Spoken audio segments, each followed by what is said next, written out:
You are listening to 600 Second Saga.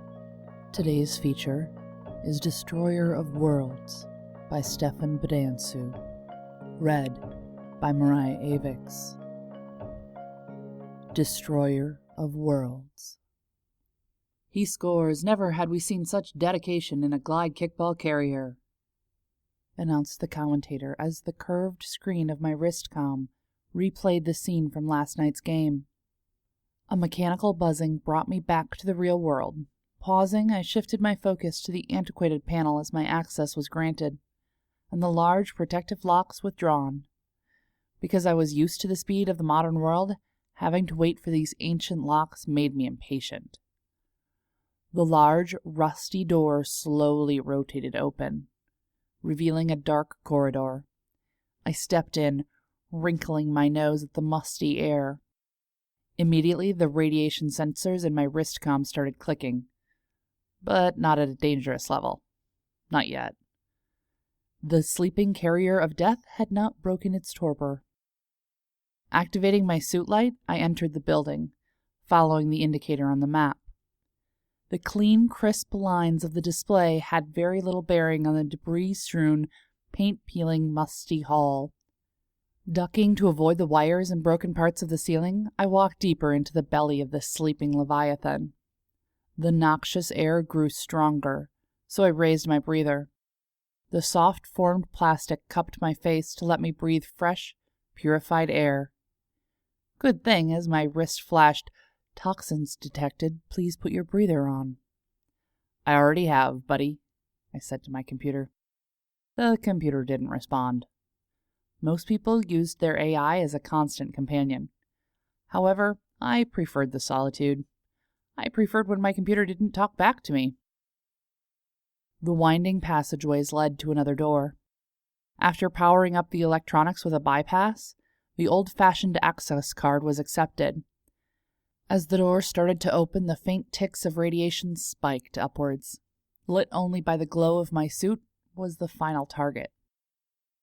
"Look at you, old boy. Time to put you to sleep," I said to the ancient phallic symbol of paranoia. I looked over the edge, but the glow of my suit only extended a few meters. Carefully picking my way to the side, keeping a firm grip on the railing, I made my way down to the sleeping harbinger of death. At the bottom, another secured door, even more rusted, permitted me access. The air was hazy and still. I imagined I could smell the decades-old air through the filters of the respirator. I stepped down into the hallway, and my boots disappeared into a reflective, still pool of what I hoped was only water, and not some toxic or corrosive chemical. Following the map, I picked my way down the hallways, leaving wakes in the water as I walked. Doorways along either side led to unused bunks and dark kitchens, their doors long rusted to pieces. I presumed the source of the moisture would be water storage and treatment tanks, long since rusted through.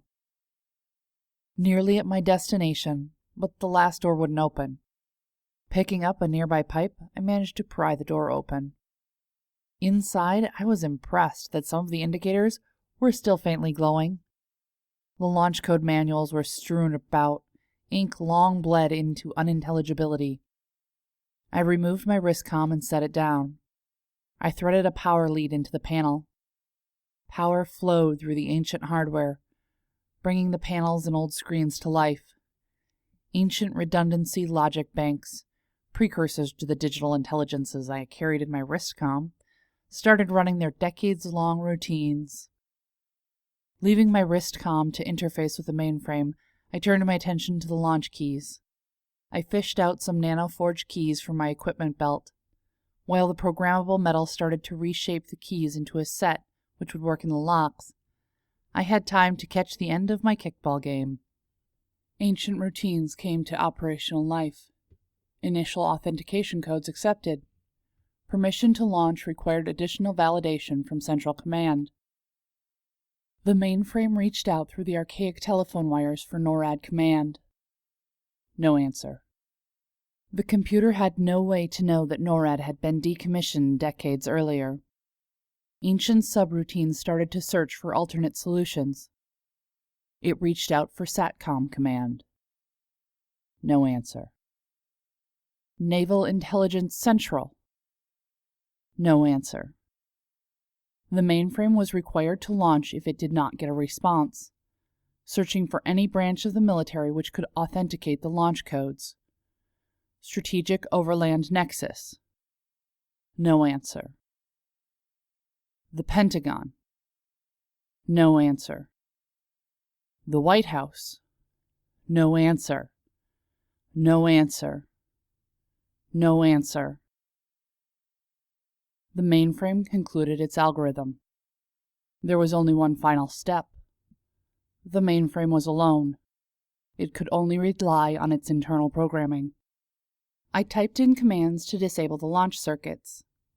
I said to myself, okay, I just need to unlock the silo and then the teams can get working to remove your little prize. I took the nanoforge keys and pressed them into the locks. The keys fit perfectly and signaled my wristcom their ready state. And I earned my pay. I activated the keys using my comm. Outside, the large blast doors spread like a flower. I moved to type in the final commands, but something was wrong. The computer screen was now working on its own. Targets locked. Safety interlock disabled. Engines primed. I pressed the large abort button. My heart was racing. Abort locked out, came the reply on the computer. I pulled out the nano keys and yanked out the power cord. As the screen flickered off, the last message displayed was changes locked out. I stepped back, aghast at what I had done. The thick walls reduced the launch to a low rumble which shook the walls. I fell to my knees. I couldn't stop it.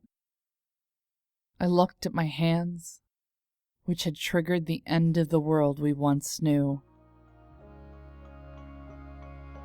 This was Destroyer of Worlds by Stefan Bedansu.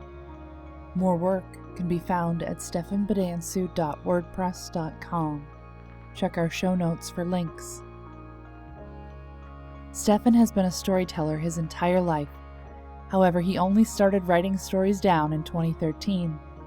Initially encouraged by NaNoWriMo, Stefan published his first short novel, Immersion, in 2015, and has several other works in progress. He also assists with the 600 Second Saga podcast and encourages others to share all the stories which they keep inside. Stefan has a love of science fiction, old-school tabletop gaming, and video games. Music is provided by Mads. Learn more about 600 Second Saga, our authors, how to submit your flash fiction, and how to support the podcast in the show notes. This has been Mariah Avix and 600 Second Saga.